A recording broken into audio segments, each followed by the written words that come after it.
이에 그들이 제자들에게 와서 보니 큰 무리가 그들을 둘러싸고 서기관들이 그들과 더불어 변론하고 있더라. 온 무리가 곧 예수를 보고 매우 놀라며 달려와 문안하거늘 예수께서 물으시되 너희가 무엇을 그들과 변론하느냐. 무리 중에 하나가 대답하되 선생님, 말 못하게 귀신 들린 내 아들을 선생님께 데려왔나이다. 귀신이 어디에서든지 그를 잡으면 거꾸러져 거품을 흘리며 이를 갈며 그리고 파리에 지는지라. 내가 선생님의 제자들에게 내쫓아 달라 하였으나 그들이 능히 하지 못하더이다. 대답하되 이르시되 믿음이 없는 세대여, 내가 얼마나 너희와 함께 있으며 얼마나 너희에게 참으리요. 그를 내게로 데려오라 하시매 이에 데려오니 귀신이 예수를 보고 곧 그 아이로 심히 경련을 일으키게 하는지라. 그가 땅에 엎드려져 구르며 거품을 흘리더라. 예수께서 그 아버지에게 물으시되 언제부터 이렇게 되었느냐 하시니 이르되 어릴 때부터이니이다. 귀신이 그를 죽이려고 불과 물에 자주 던졌나이다. 그러나 무엇을 하실 수 있거든 우리를 불쌍히 여기사 도와주옵소서. 예수께서 이르시되 할 수 있거든이 무슨 말이냐. 믿는 자에게는 능히 하지 못할 일이 없느니라 하시니 곧 그 아이의 아버지가 소리를 질러 이르되 내가 믿나이다. 나의 믿음 없는 것을 도와주소서 하더라. 예수께서 무리가 달려와 모이는 것을 보시고 그 더러운 귀신을 꾸짖어 이르시되 말 못하고 못 듣는 귀신아, 내가 내게 명하노니 그 아이에게서 나오고 다시 들어가지 말라 하시매 귀신이 소리 지르며 아이로 심히 경련을 일으키게 하고 나가니 그 아이가 죽은 것 같이 되어 많은 사람이 말하기를 죽었다 하나 예수께서 그 손을 잡아 일으키시니 이에 일어서니라. 집에 들어가심에 제자들이 조용히 묻자오되 우리는 어찌하여 능히 그 귀신을 쫓아내지 못하였나이까. 이르시되 기도 외에 다른 것으로는 이런 종류가 나갈 수 없느니라 하시니라. 아멘. 오늘 말씀을 보면 예수님이 무엇을 강조하고 계신지를 분명하게 알 수 있습니다. 그것은 바로 믿음과 기도입니다. 아이의 아버지가 삶의 난제를 해결해 보고자 제자들을 찾아왔습니다. 그런데 제자들은 귀신 들린 아들 앞에서 무능력한 모습으로 서 있을 뿐이죠. 그리고 그 일로 인해 14절에 보면 서기관과 바리새인들과 변론이 일어났다고 말합니다. 믿는 자가 하나님의 능력을 잃어버리자 세상의 조롱을 받게 된 것입니다. 믿음이 있다고 생각했는데 세상을 마주하여 보니 자신의 믿음의 실체가 드러나게 된 것입니다. 우리가 세상에서 구별된 삶을 살아가기 위해서는 세상과 다른 능력이 있어야 합니다. 우리는 세상의 능력을 얻기 위해 사람들과의 경쟁 관계에 있지 않습니다. 예수 그리스도를 믿는다는 것이 무엇인지를 드러내고 증거하는 자로 서 있습니다. 그래서 우리가 그리스도인으로 어떻게 살아가야 하는가가 삶에서 중요한 것입니다. 마가복음 3장 14절에서 15절에 보시면 예수님은 제자들을 보내시며 귀신을 내쫓는 권능을 주셨고 제자들도 보냄받은 곳에서 귀신을 쫓고 병자들을 낫게 했습니다. 하지만 어찌된 영문인지 지금은 그러한 능력이 나타나지 않고 있습니다. 19절에 나와 있는 예수님의 말씀을 통해 알 수 있듯이 믿음이 없었기 때문입니다. 믿음이 없으니 예수님이 주신 능력이 나타나지 않았다라는 겁니다. 그러면 제자들이 왜 믿음이 없게 되었을까요? 그 이유에 대해 29절은 이렇게 설명해 주고 있습니다. 기도 외에 다른 것으로는 이런 종류가 나갈 수 없느니라. 즉 제자들의 기도가 부족했기 때문입니다. 제자들이 기도하지 않았기 때문이죠. 그리스도인의 능력을 얻는 비밀은 기도에 있습니다. 기도할 때 나의 믿음이 견고해지며 하나님이 주신 능력을 얻게 되는 것입니다. 우리가 이 땅을 살아가다 보면 내 힘과 능력으로는 감당할 수 없는 일들을 만나게 되죠. 그때 우리는 해결할 수 없는 문제를 가지고 예수님을 찾게 됩니다. 우리의 삶의 최대 관심은 문제 해결을 받는 것이고 원하는 것을 이루는 것임을 보게 되죠.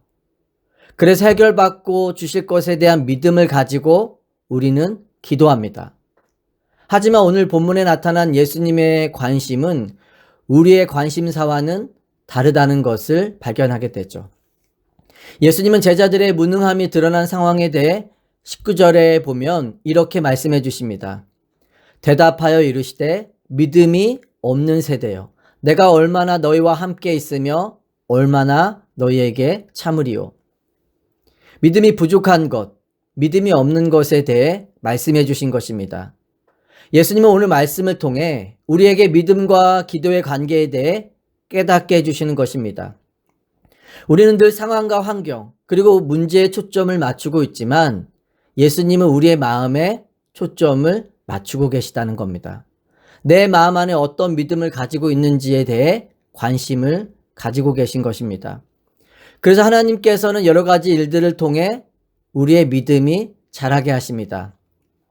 마가복음 7장에 보면 자신의 딸을 고쳐달라는 수로보니게 여인을 향해 주님은 뜻밖의 말씀을 하십니다. 자녀의 떡을 취하여 개들에게 던짐이 마땅하지 아니하니라. 우리는 이후에 등장하는 장면을 통해 고쳐주지 않겠다는 예수님의 말씀이 아니라는 것을 알게 되죠. 이 말씀은 그녀가 믿음이 있는지 없는지를 시험하기 위한 질문이 아닙니다. 그녀만이 아니라 제자들에게도 믿음에 대해 깨닫게 하시고 성장시키시기 위해 말씀해 주신 것입니다. 사람과 사람의 관계에 있어서도 믿음이 중요하듯 신앙에 있어서도 믿음이 절대적으로 중요합니다. 우리가 믿는다고 할 때 나의 믿음의 크기보다 더 중요한 것이 있죠. 그것은 나의 믿음의 대상이 누구인가 하는 것입니다.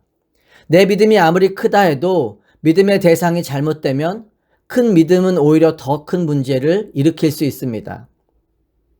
우리의 믿음의 대상은 오직 예수 그리스도입니다. 우리가 믿지 않는 자들에게 전도를 할 때 이렇게 말하는 경우를 보게 되죠. 교회에 한번 나와보세요. 그러면 삶의 문제가 해결되고 평안을 얻게 됩니다. 잘못된 표현은 아닙니다. 그러나 교회에 나온다고 해서 우리의 모든 문제가 해결되는 것은 아닙니다. 교회에 나와서 예수님을 만날 때 움켜쥐고 살았던 것을 내려놓고 구원의 은혜를 누리게 되는 것입니다. 19절에 보시면 문제를 해결받을 수 없어서 절망하는 그를 향해 예수님은 이렇게 말씀하십니다. 그를 내게로 데려오라. 사람들은 자신의 문제 해결에 대한 희망을 안고 교회에 옵니다. 우리가 교회에 나오는 것은 하나님을 만나고 경험하기 위한 것입니다. 예수님을 만나는 것이죠. 우리는 예수님이 내 삶의 모든 문제 해결자가 되신다는 말에 대해 잘 알고 있습니다. 그런데 왜 여전히 삶의 문제로 인해 염려하며 두려움 가운데 근심하며 살아가고 있을까요? 예수님을 만난 경험이 없기 때문은 아닐까 생각해 보게 됩니다. 성경을 보면 예수님을 제대로 만난 사람들은 이전과 이후의 삶이 분명하게 달라집니다. 무엇을 보고 경험했는가가 다른 선택을 하게 하고 삶을 다른 길로 이끌게 되는 것입니다. 하나님의 부담감 속에서 강요에 의해 그 길을 가는 것은 아닙니다. 세상이 줄 수 없고 알 수도 없는 기쁨 속에서 자발적 순종의 삶으로 나가는 것입니다. 그래서 우리의 삶의 문제보다 더 중요한 것은 하나님을 만나는 것, 삶의 자리에서 하나님을 경험하는 것입니다. 자, 그렇다면 우리가 하나님을 깊이 만나고 경험하기 위해 필요한 것이 있다면 무엇일까요? 그것이 바로 기도인 것입니다.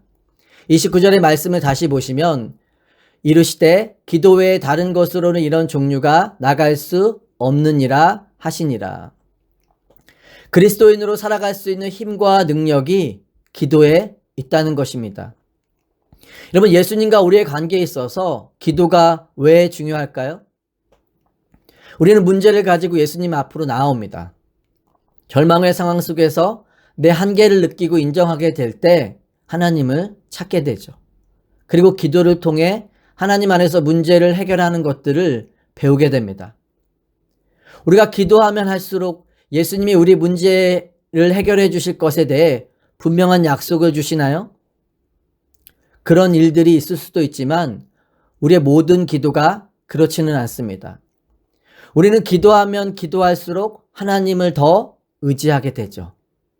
기도하면 나의 믿음이 단단해집니다. 기도하지 않을수록 나의 생각, 나의 의지, 나의 계획을 찾고 의지하게 됩니다. 내가 기도하지 않으면 내 안에 의심과 두려움이 생기게 되죠. 그래서 우리는 내 안에 하나님이 주시는 담대함과 확신의 마음이 찾아올 때까지 계속해서 기도해야 합니다. 자, 그 다음에 할 일은 예수 그리스도를 신뢰하는 것입니다. 어떻게 신뢰하나요? 우리가 예수 그리스도를 신뢰함으로 우리의 믿음이 어떻게 자랄 수 있을까요? 믿음은 주님을 깊이 의지하는 것이죠. 마음을 다해 주님을 사랑하는 것입니다. 주님을 깊이 의지하고 사랑받는 믿음은 오직 주님을 깊이 만나는 기도 속에서만 개발될 수 있습니다. 기도는 예수님만을 믿는 믿음으로 연결이 되고 그 믿음이 우리의 삶의 능력으로 나타나게 됩니다. 예수님을 온전히 신뢰하는 방법은 기도하는 거죠. 기도는 우리로 하여금 하나님을 의지하게 하는 방편입니다. 그러므로 우리가 깊이 올바른 기도를 하게 되면 주님을 의지하게 된다는 것입니다. 예수님이 우리를 통해 바라시는 믿음이 바로 그것이죠. 오직 주님만 바라보는 믿음, 오직 주님만 의지하는 믿음을 갖기 원하시는 것입니다. 이것이 오늘 본문을 통해 예수님이 우리에게 가르쳐주고자 하는 믿음입니다. 사도행전 3장 6절에 보면 좌충우돌했던 베드로의 삶과 자기 확신에 가득 차 있던 베드로의 믿음이 달라져 있음을 보여주는 장면이 있죠. 6절 말씀에 보면 베드로가 이르되 은과 금은 내게 없거니와 내게 있는 이것을 내게 주노니 나사렛 예수 그리스도의 이름으로 일어나 걸으라 하고, 베드로는 부활의 주님을 만났지만 나의 연약함의 문제로 인해 따를 수 없어 삶의 자리로 돌아갔죠. 하지만 예수님은 다시 그를 제자로 불러주셨고 믿음으로 바라볼 수 있도록 계속해서 인도해 주셨습니다. 그리고 기도의 자리를 통해 성령의 역사하심을 경험한 베드로가 확신 가운데 담대히 선포하죠. 우리가 베드로의 말 가운데 주목해 보아야 할 것은 은과 금은 없지만 예수 그리스도의 이름으로 선포했다는 것입니다. 그냥 예수 그리스도의 이름으로 일어나라 하면 될 것을 왜 이렇게 말했을까요? 그리스도인의 능력이 다른 것에 있지 않음을 분명히 한 것입니다. 우리가 다른 것을 믿고 의지하는 순간 오직 예수 그리스도만을 의지할 수 없게 되죠. 하지만 모든 것이 없다 할지라도 예수 그리스도의 이름을 붙들고 있다면 우리는 어떤 상황 속에서도 승리할 수 있습니다. 우리는 세상의 것도 가지며 예수의 이름으로 믿음의 길을 가길 원합니다. 하지만 그것은 불가능한 일입니다. 서로가 서로를 계속해서 밀어내기 때문이죠. 그래서 적당히 타협하며 살든지 아니면 계속되는 근심과 부담 속에서 살아가게 되는 것입니다. 우리가 이 문제를 해결할 수 있는 유일한 방법은 오직 예수 그리스도를 바라보며 기도하는 것밖에 없음을 깨닫게 됩니다. 내 능력을 벗어난 일에 하나님이 해결해 주실 때까지 계속 붙들고 기도하는 겁니다. 그러면 하나님의 때에 하나님의 방법으로 우리의 상황과 문제 가운데 자유하게 해주실 것을 믿습니다. 요즘 나의 삶에 어떠한 문제가 있을까요?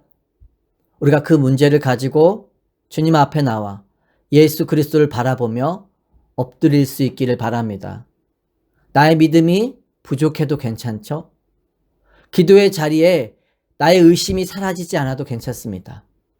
우리가 믿어지지 않는 그 마음까지도 주님께 의탁하며 나아갈 수 있기를 소망해 봅니다.